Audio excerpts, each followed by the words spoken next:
आज का वीडियो बहुत ही ज्यादा दमदार रहने वाला है, क्योंकि आज का ये वीडियो है दोस्तों हाथरस केस का। हाँ दोस्तों, वही हाथरस का केस जिसमें एक पीड़िता थी जिसके साथ लगभग 4 लोगों के द्वारा गैंगरेप किया गया था।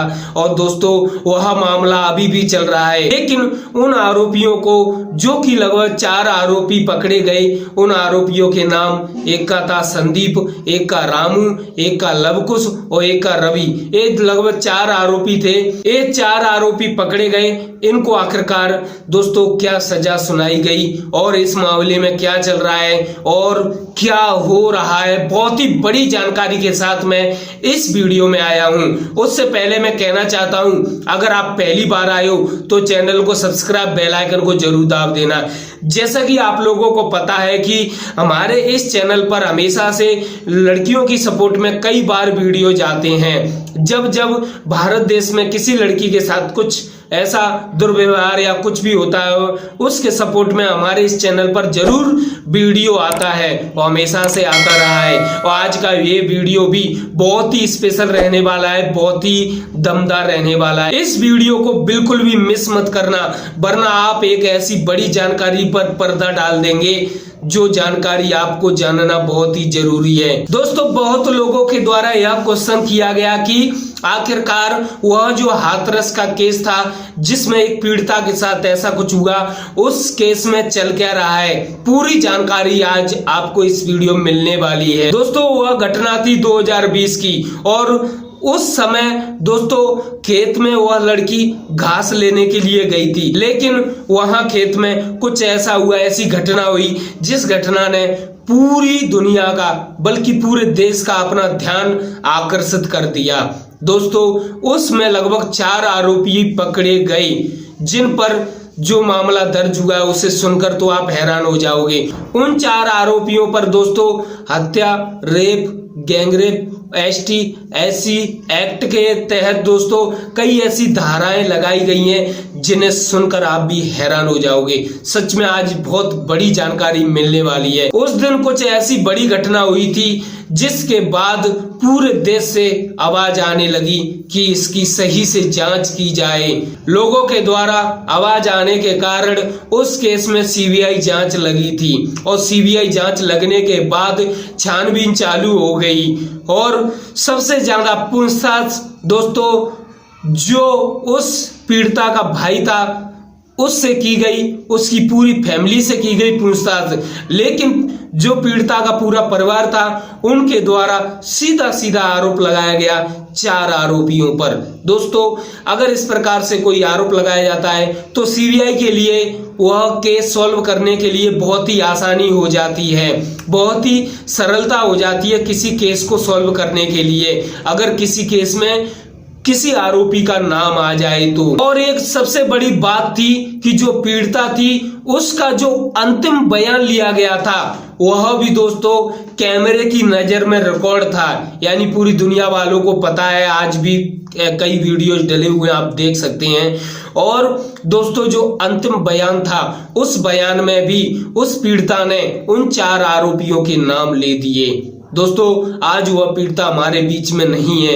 यह सबसे बड़ी दुख की बात है दोस्तों कि आज भी हमारे भारत देश में ऐसे बड़ी बड़ी केसेस आते रहते हैं। जब CBI जांच हुई, चारों तरफ छानबीन चालू हो गई और जो लोग गवाह थे उनको घटना स्थल पर ले जाकर उनसे पूछताछ की गई और उनके द्वारा जो जो बताया गया वह सारे रिकॉर्ड वह CBI इकट्ठी करती गई। और वहीं दूसरी तरफ जो 4 आरोपी थे उनके जो इलेक्ट्रॉनिक एविडेंस थे, यानी उनकी मोबाइल जो कुछ था मोबाइल्स थे, वह CBI के द्वारा जब्त किए गए और जो पीड़िता की फैमिली थी उनके भी मोबाइल जब्त किए गए CBI के द्वारा। जब उन मोबाइलों की जांच की गई तो CBI के सामने कई प्रकार की कॉल रिकॉर्डिंग सामने आई और दोस्तों सबसे अहम सामने आई कि जो पीड़िता थी उसके घर से दोस्तों एक मोबाइल मिला था और जो आरोपी था, एक आरोपी जो कि संदीप नाम से था, उसकी मोबाइल की कॉल रिकॉर्डिंग और जो पीड़िता की घर में जो मोबाइल थी उसकी कॉल रिकॉर्डिंग मेल खा गई। फिर बाद में पता चला कि वह पीड़िता और जो आरोपी संदीप नाम का जो आरोपी है, ये दोनों आपस में बात किया करते थे। इस प्रकार की कॉल रिकॉर्डिंग सामने आई। ये मैं नहीं बोल रहा हूं भाई, सीबीआई ने जो चार्जशीट फाइल की थी उसके द्वारा बताया गया है, उस बात को ही मैं बोल रहा हूं। तो यह सबसे बड़ी बात सामने आई कि पीड़िता और आरोपी संदीप के बीच बात हुआ करती थी। आप लोगों को बता दूं कि सीबीआई की जांच पूरी हो गई और अंतिम में दोस्तों सीबीआई ने 2000 पेज की चार्जशीट फाइल की थी, 2000 पेज की उस हाथरस के केस में, जिसमें दोस्तों इतनी बड़ी बड़ी बातें लिखी हुई थी। पूरी बातें बताऊंगा मैं, जिन्हें जानकर आप भी हैरान हो जाओगे और हर व्यक्ति को जानना भी बहुत जरूरी है। दोस्तों इस प्रकार से सीबीआई के द्वारा जो 4 आरोपियों पर जो नाम लगाया गया वह दोस्तों एकदम 100% फाइनल कर दिए गए कि हाँ, इस केस में यही चारों आरोपी हैं, संदीप, रवि, रामू और लवकुश। इस प्रकार से ये 4 आरोपी घोषित कर दिए गए। यह सबसे बड़ी बात थी कि सीबीआई ने बहुत कम समय में ही वह केस सॉल्व कर दिया और आज दोस्तों सबसे बड़ी जानकारी आपको मिलने वाली है। दोस्तों आज जो पीड़िता की पूरी फैमिली है उनके द्वारा यही कहना है कि हमारी बेटी, हमारे घर की जो बेटी थी वह वापस तो नहीं आ सकती, लेकिन कम से कम न्यायालय के द्वारा कुछ ऐसा फैसला सुनाया जाए जिससे आगे भविष्य में किसी लड़की के साथ कुछ ऐसा ना हो और किसी को अपनी बेटी खोनी पड़े। इस प्रकार से पीड़िता के परिवार वालों ने बयान दिए, जिन्हें सुनकर पूरे भारत देश के जो युवा लोग हैं, जो लोग हैं, उनके दिल से एक ही आवाज आती है कि जल्द से जल्द इस पर बड़े से बड़ा कानून बनाया जाए ताकि किसी की हिम्मत ना हो ऐसा कार्य करने के लिए। दोस्तों उन चारों आरोपियों को पुलिस कस्टडी में ले लिया गया। उन पर हत्या, rape, gang rape, ST, SC act के तहत कई प्रकार की धाराएं लगाई गई हैं और दोस्तों अब बस वह रह गया है कि इनको क्या सजा दी जाए। मतलब कि दोस्तों 2 चीजों पर फैसला सुनाया जाने वाला है, या तो इन्हें उम्र कैद मिलेगी या फिर फांसी मिलेगी।